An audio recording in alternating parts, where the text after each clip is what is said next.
Ucrânia aceita a proposta de cessar fogo de 30 dias com a Rússia. E você vai ver também. Lula diz que não teme ameaças de Trump durante evento em Belo Horizonte. E é por isso que eu digo sempre, não adianta o Trump ficar gritando de lá. Porque eu aprendi a não ter medo de cara feia. Fale manso comigo, fale com respeito comigo, que eu aprendi a respeitar as pessoas e quero ser respeitado. Justiça autoriza Valdemar Costa Neto a ter contato com Bolsonaro.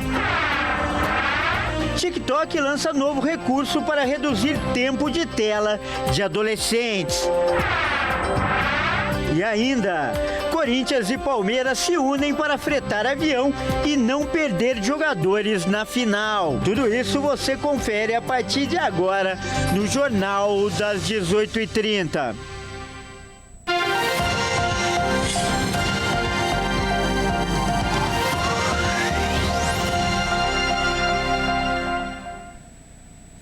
Olá, seja muito bem-vindo. Nós estamos ao vivo, são 18 horas e 36 minutos pelo horário de Brasília. Eu sou o Kleber Werneck e a partir de agora você confere comigo as principais notícias desta terça-feira. Olha só, a Ucrânia concordou com a proposta dos Estados Unidos para um cessar-fogo de 30 dias. O acordo ainda precisa ser aprovado pela Rússia. Vamos conferir.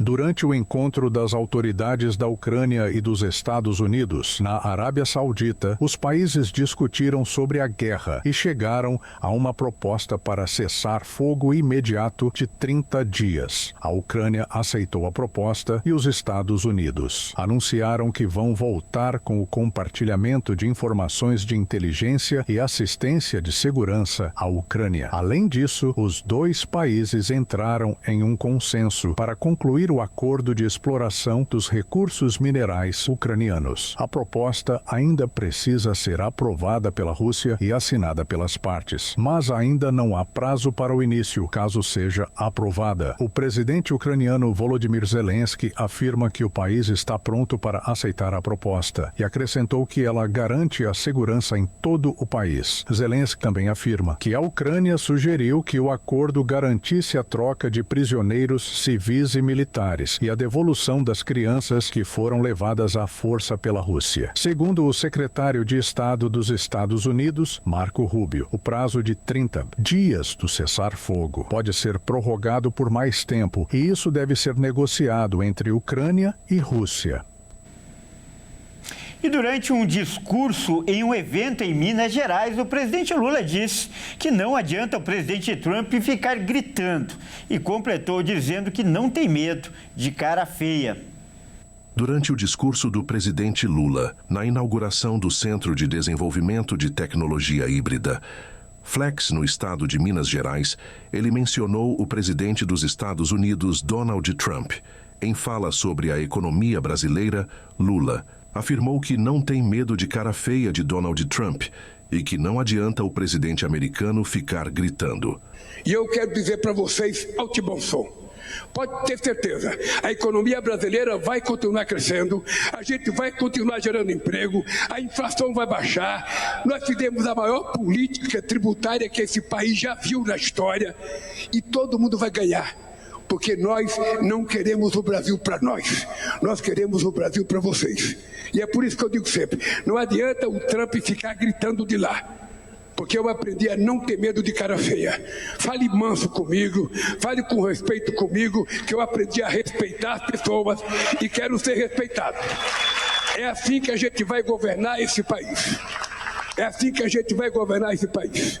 A fala do presidente vem semanas depois dos posicionamentos polêmicos das medidas econômicas e políticas que o governo de Lula não apoia. Um exemplo é o tarifaço nas importações de aço e etanol brasileiro, mencionado como uma das assimetrias mais graves da balança comercial do país. E ainda, alfinetando o líder dos Estados Unidos, Lula disse que Trump não é o xerife do mundo. E em meados de fevereiro, Lula lembrou o histórico da relação entre Brasil e Estados Unidos e considerou taxar qualquer importação vinda de lá. E o ministro do STF, Alexandre de Moraes, derrubou as medidas cautelares contra Valdemar Costa Neto. E com isso, o presidente do PL poderá retomar o contato com o ex-presidente Jair Bolsonaro.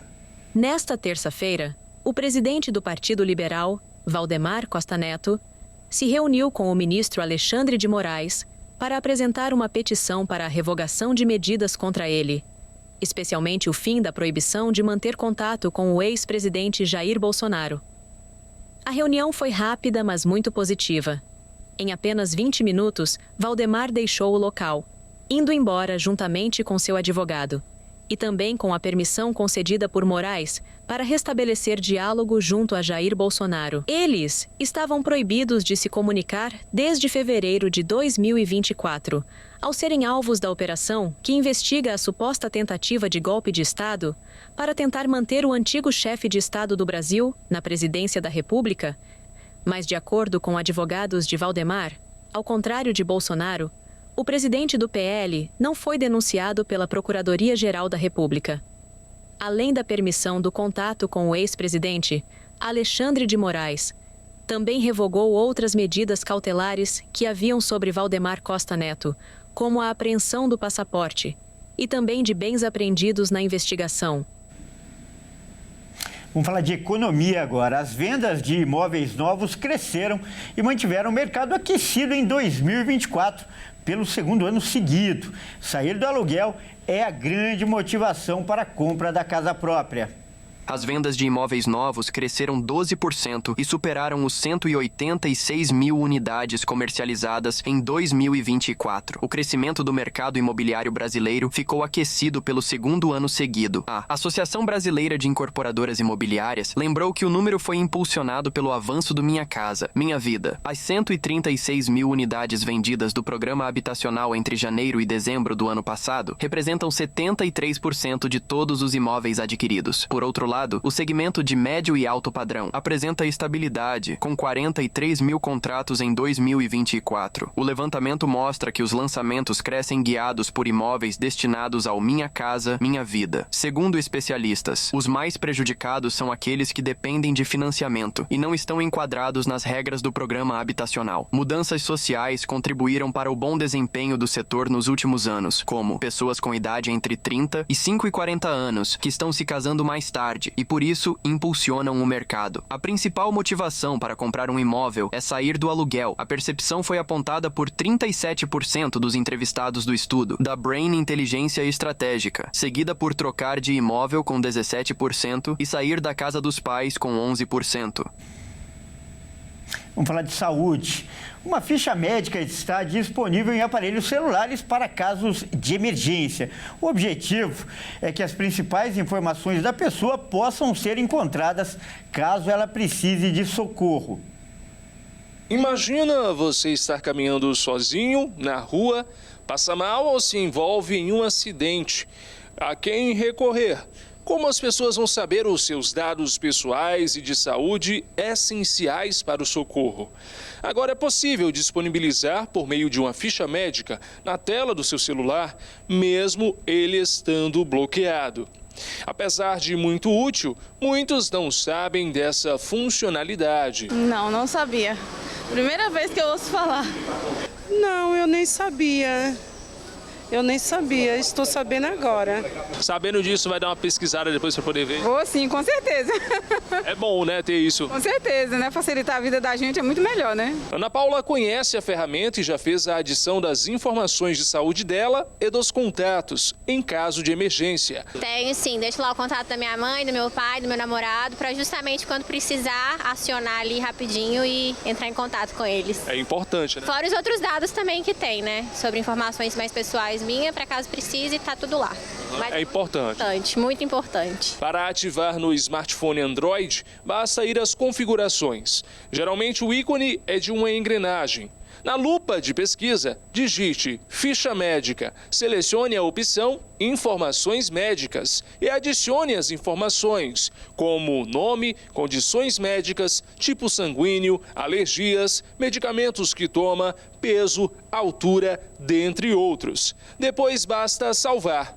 Para adicionar números de amigos ou parentes que devem ser contatados, basta selecionar a opção Contatos de Emergência. No sistema iOS para iPhone, basta ir em Ajustes e seguir os mesmos passos. A ficha médica ficará disponível na opção de emergência da tela de bloqueio do celular. E veja a seguir, TikTok lança novo recurso para reduzir tempo de tela de adolescentes. E ainda, Corinthians e Palmeiras se unem para fretar avião e não perder jogadores na grande final do Paulistão. Nós voltamos já.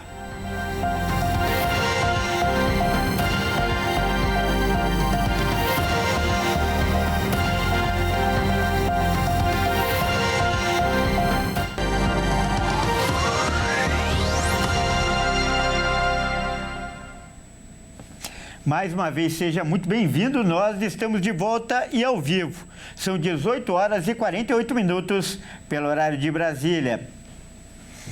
O TikTok apresentou novos recursos para os pais poderem controlar o uso da plataforma. E um dos objetivos é reduzir o tempo de tela dos adolescentes nas redes sociais. O TikTok anunciou nesta terça-feira novos recursos para controle parental, com a promessa de reduzir o tempo de uso da plataforma por adolescentes. Segundo o TikTok, os novos recursos já estão disponíveis no Brasil. Os pais poderão usar a pausa programada para definir os horários em que os adolescentes podem ou não usar o aplicativo.